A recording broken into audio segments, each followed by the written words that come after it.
France has marked the 10th anniversary of the Paris terror attacks. President Emmanuel Macron paid tribute to the victims, visiting the sites where gunmen and suicide bombers launched coordinated assaults on the capital.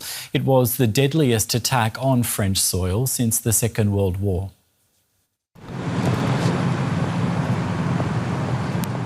It was here at the Stade de France in Paris where the attacks of November 13th, 2015 began to unfold, as 3 suicide bombers blew themselves up, killing 1 civilian.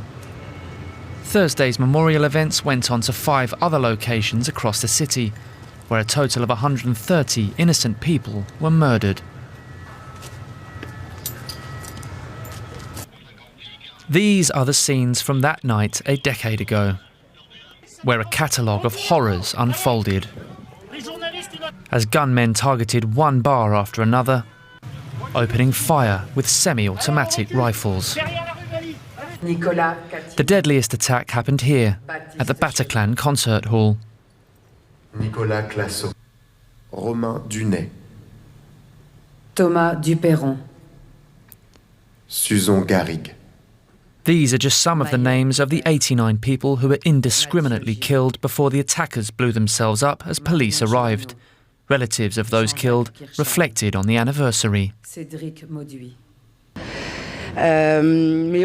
Beyond these 10 years, the victims will still bear their burden and should never be forgotten. There was just this magical moment in the beginning. Everyone was chattering and talking, and then everything just quieted down, and yeah, that was quite something.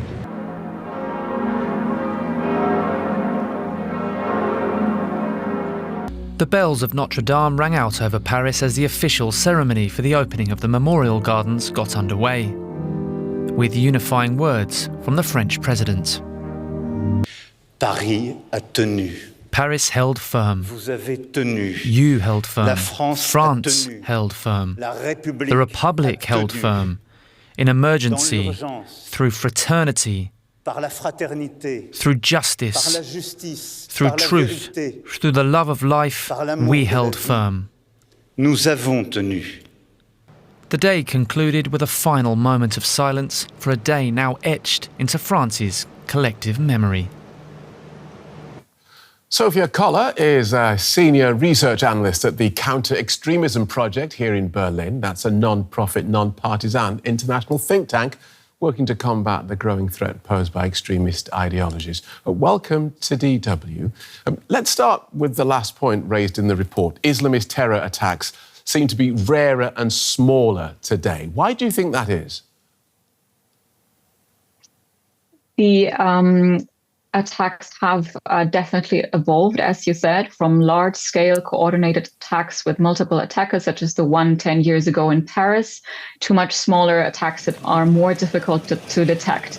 And one of the reasons is surely that counterterrorism forces and in general, anybody working on counterterrorism in Europe is much better prepared. So it's much more difficult to uphold that kind of operational preparation.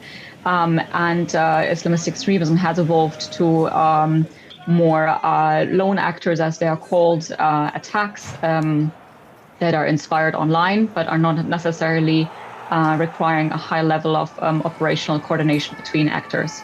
Okay. And is the counter-terrorism effort evolving as well to changing from these multiple coordinated attacks to seeking out these lone attackers who would, by their very nature, just seem to be more difficult to isolate and pinpoint? Yes, absolutely.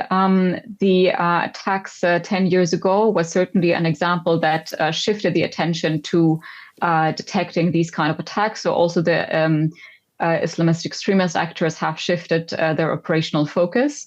And that's why, together with the threat level, also counterterrorism operatives have evolved in that direction. Still, the evolvement is ongoing. There is still an ongoing shift towards more digital, more fragmented, and more ideologically fragmented motivations, which makes it much more harder to detect. Right. And so it's a big question. Are we safer today than 10 years ago when the Bataclan attack happened?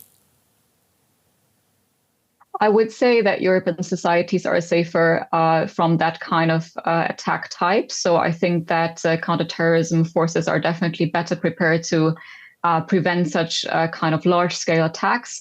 But as I said, the threat has evolved, and police officers, intelligence officers have to be evolving with that threat as well.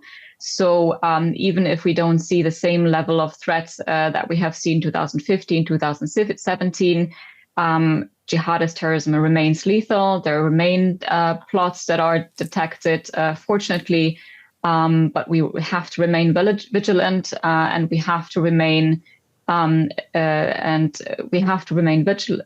and we have to continue evolving with the threat, especially adapting to the fragmented landscape and to the digital developments. I do recall there was a lot of noise in the media and reporting around the issue of returning foreign fighters. About 3 years ago, countries were refusing to accept them from Syria and from Iraq. Has that problem gone away, or is it still bubbling away in the background? The problem has not gone away. On the contrary, we have seen a number of repatriations to European countries, but those repatriations from northeastern Syria only concerned women and children. But the issue of adult men and boys detained at makeshift prisons administered by the SDF, the Kurdish forces, still remains a problem today. And there's really a reluctancy from European governments to touch the issue. It's not a very sexy topic. You cannot gain political points with it. But the problem will not go away. And especially since the collapse of the Syrian regime 1 year ago, there's really concerns if the new Syrian government will be able to combat terrorism in this instability. And especially the question around the remaining thousands of people, especially the adult men in northeastern Syria. This issue remains unresolved, but in the long term, it can only grow into a serious security risk. So it would be better to address them. It would be better to repatriate them in a coordinated fashion. Tell us about the effect, if any, that the Israel-Hamas war has had on levels of Islamist radicalization in Europe. Even if the Islamic State ideologically is not close to Hamas, so to say, the whole conflict definitely had an impact on the narratives. Extremist groups such as Islamic State are very good at exploiting narratives. They're very good at exploiting grievances. So the war on Gaza has really had an effect on the narratives around exploiting grievances, especially among young people, both in Europe but also in the Middle East. So this is something that has been very prominent in online propaganda. Right. So it's another thing to complain about when you're trying to convince young people that your path is the right path. Yes, exactly. It's, for example, a focus on the hypocrisy of the West, the Western countries supporting Israel in the war against Gaza. So I think that Islamist groups, among them Islamic State, are really exploiting an issue that is very complex, and they're providing ready-made solutions. They are providing black and white worldviews, and are steering the attention away from more nuanced responses and understanding. And that's exactly what they're doing. They're exploiting these kind of conflicts and exploiting them for their own motivation. OK, so as well as the Middle East conflict, we have, of course, Russia, Ukraine, and European attention also shifting on the rise of the far right. Is there a risk that we become complacent about the jihadist threat in the face of all these others? Yes, of course. I mean, there is only so much attention that you can give to threats. And definitely there has been a focus shifting away from Islamist extremism in the past years towards, as you said, the war in Ukraine. COVID was also an issue. Now the war in Gaza, the couple of past years, rising of anti-Semitism. And then you also have the development that there are especially young people, younger and younger people, that are kind of picking and choosing different kind of ideologies. So it's more and more hard to detect and to understand what kind of drives them in their motivation to plot real-life attacks.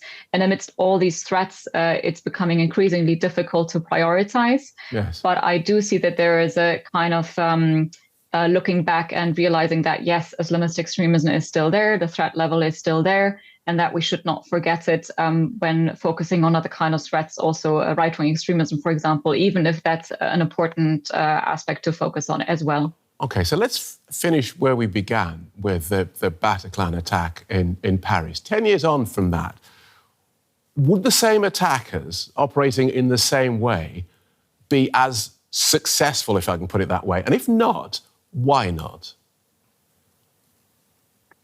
First of all, I think it's important to stress that it's not only an attack on the Bataclan that happened 10 years ago, but there were several locations in Paris around and in and around Paris targeted. So it's important to stress that it's not only about the Bataclan, but also Stade de France and several cafes and restaurants in and around Paris. Coming to your question, I don't think that such a coordinated, large-scale and deadly attack would be possible, or at least it's very unlikely. But the issue is that Islamic State and other Islamist groups, they don't have to stage such an attack. They don't have to kind of put that operational effort, because what's happening now, this shift towards more isolated actors that are inspired online, is much easier to do. It requires less finances, it requires less coordination that are detected maybe by intelligence and so on. So what Islamic State and other groups only have to do, they have to put out the right amount of propaganda, they have to exploit the right kind of narratives, the right kind of grievances, and then let people do their own thing and reap the successes, so to say. That's fascinating, though slightly chilling. Thank you so much for talking us through that so clearly. Sofia Koller from the Counter Extremism Project. Thank you for having me.